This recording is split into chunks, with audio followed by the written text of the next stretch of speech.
Good evening, everyone. Um, you are welcome to tutorial 3. On MS Word, I know almost all of us can do quite well over there.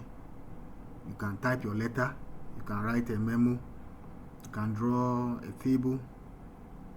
You can do something. I want to believe so. And so I intend zooming straight on MX Excel today. If there are issues with MS Word, one could bring it on the platform. So without wasting time, I just go to my search bar here. I'm using Windows 11, and so I have my search here. Those of you using Windows 10, you know where you can get your search bar. So in my search bar, I just type Excel, and you can see it up here, the Excel app. And so I click on it to open. Okay, so now when you open Excel, this is the interface. You can see home, new, open. I think this office is Office 2021, and so some of the features here may not be the same as what you have on yours. So we have templates here, just as I mentioned when I was taking you through MS Word. But what we are interested in is blank workbook. We don't want any already prepared aspects of the sheets for us, and so we are going to use the blank workbook. And so I click on it, it opens, and just as you saw for MS Word, Excel also has a ribbon. You can see the tabs here: file, home, insert, page layout, all the way to WPS PDF, because I've installed WPS Office on my machine, and so that tab has been embedded on the Excel app. So what I want us to know is we can see A, B, C, D. It continues up to Z, Z, Z thereabout, so it's not a small sheet. Now the A, B, C, D's are referred to as columns. So these are the columns names. When I stand on top of column A, you can see that it has highlighted the role of column A. If you scroll down, you realize you can move up to 10,000, 20,000 thereabout. It has a limit. As we progress, I'll tell you the limit. So this is column A, column B, column C, column D, all the way to column, if I get to column Z here, you can see that it continues AA, AB, AC. Then you come and have AAA. So it's a very large sheet. So these are columns, and the columns are titled A, B, C, D. Then we have 1, 2, 3, which are the rows. So you have rows in numbers, and then columns in alphabets. Now, when you have, for instance, column and row meeting, then you have a cell. For instance, if I click here, you can see the cell name is A1. That is where column A and row 1 are meeting. Let me click somewhere in the middle and see something. If I click somewhere here, M column goes this way, row 14 goes this way, and they all meet here. So the name becomes M14. M14, as you can see in the corner here. So anything I type here would be in M14, and that would be the name of the cell. So once again, where cells and columns meet, we call it cell. So and you can see many of them. Let me just do some small entries and we see something. I have 2, 4, 6, 8. Now all these are in cells with their names. So if I select 2, you can see from the corner here, M3, that's the name that the 2 is found in, M3. If I go here, you see M4, M5, M6. Now you see we have lines here. We call them the grid lines. If you are printing this, you will not see. Let me paste here. When I attempted printing, you realize that we couldn't see because there's a line here. This line you see all the way to this portion is for sheet 1, and so these that I type move to sheet 2. And so when I attempted printing, you could see down here 1 out of 2. It was rather on this one. We shall look at the sheets as we move on. So these are grid lines to guide you on the entering. Okay. So as I mentioned, in MS Word, you saw the clipboard, you saw the font, you saw the alignment, but you can see something different here. And I know if I give you the opportunity to tell me what you see here that you could not see in MS Word, you would tell me wrap text and then merge and center. These two on MS Word, you cannot find them. And also in MS Word, this group is not called alignment, it is called paragraph. Then again, also in MS Word, the text direction doesn't look this way.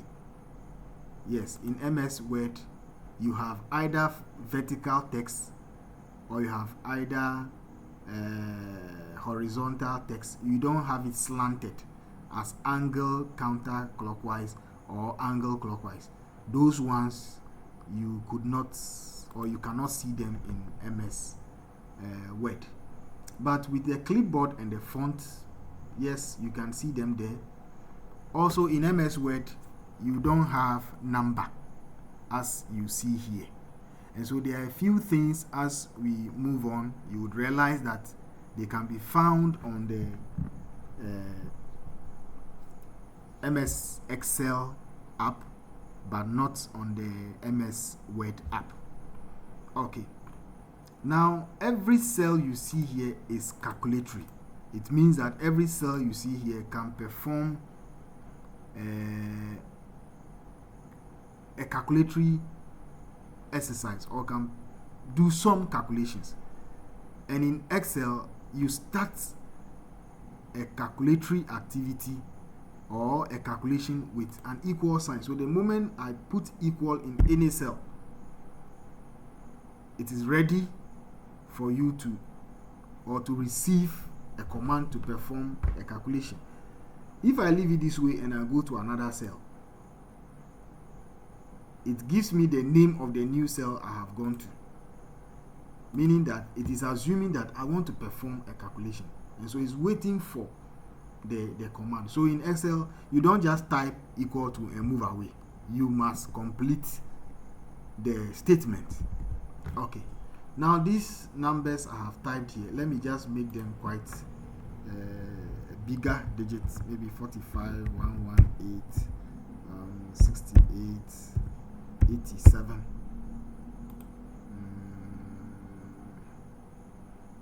Then here too, let me put something 56, 69, 45, 60, 98, 76. Okay. So now we are to do a simple calculation. So over here, or let me begin with this one, the row 1, from this point to this point. I want to find the sum of these. So we are going to use the sum function. So I'll say equal to, or let's just do the normal calculation. Equals to this 56 is in cell B3. So the moment I type B3, you see that it will select it. Then I go to plus C3. You see it has also selected. Plus D3 plus E3 plus F3 plus G3. So we can see that it has selected all of them. We want to add them, and so after I've done this, I hit on the enter on our keyboard. Then we see the total over there. So one can easily do this to get the total here. And so when I click on the total, you can see here the statements is represented here. What I type is exactly what you see here. If I double click, it gives you an information on what you typed. Okay, so this is how we can add these numbers. And so one can easily do this, but when it comes to computing, we always want to do things very fast because there is no time. We all know that. So instead of going this way, equal to B3 plus C3 plus D3, one could use the function sum. So here I'll type equal to sum. You can see we have all functions under S. The same way when you go to A, assuming I type equal to A, you see functions under A. So in all the alphabet from A to Z, we have functions under them. But sum is under S, so I type sum, then I double click. Every function opens with a bracket open. So what are you finding the sum of? Now let's look at this. All we are calculating is in one line from B all the way to G. So I'll say B3 is to G3. Then I close the bracket. Then I enter. You can see that the answer is the same as this, but the statements are different. One is for sum B3 to G3, and the other is for the cells adding up individually, one after the other. So the fastest you can use probably would be the sum. If you have time, you could also use the individual addition. Now let's look at the fastest approach to addition in MS Excel. Now let's look at these numbers I have written here. I want their total to be here. The fastest we can use is what we call the auto sum, which is here. So I'll just come, I'll highlight up to where I want. If I want the answer to be here, down here, I'll highlight up to that portion, then go to auto sum and click, and immediately the total would come. Yes, assuming I was doing for these,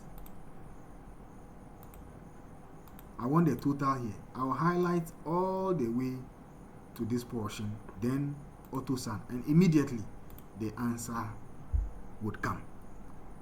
So I would stop here and allow you to practice whilst we prepare for our next lesson or next tutorial. Thank you.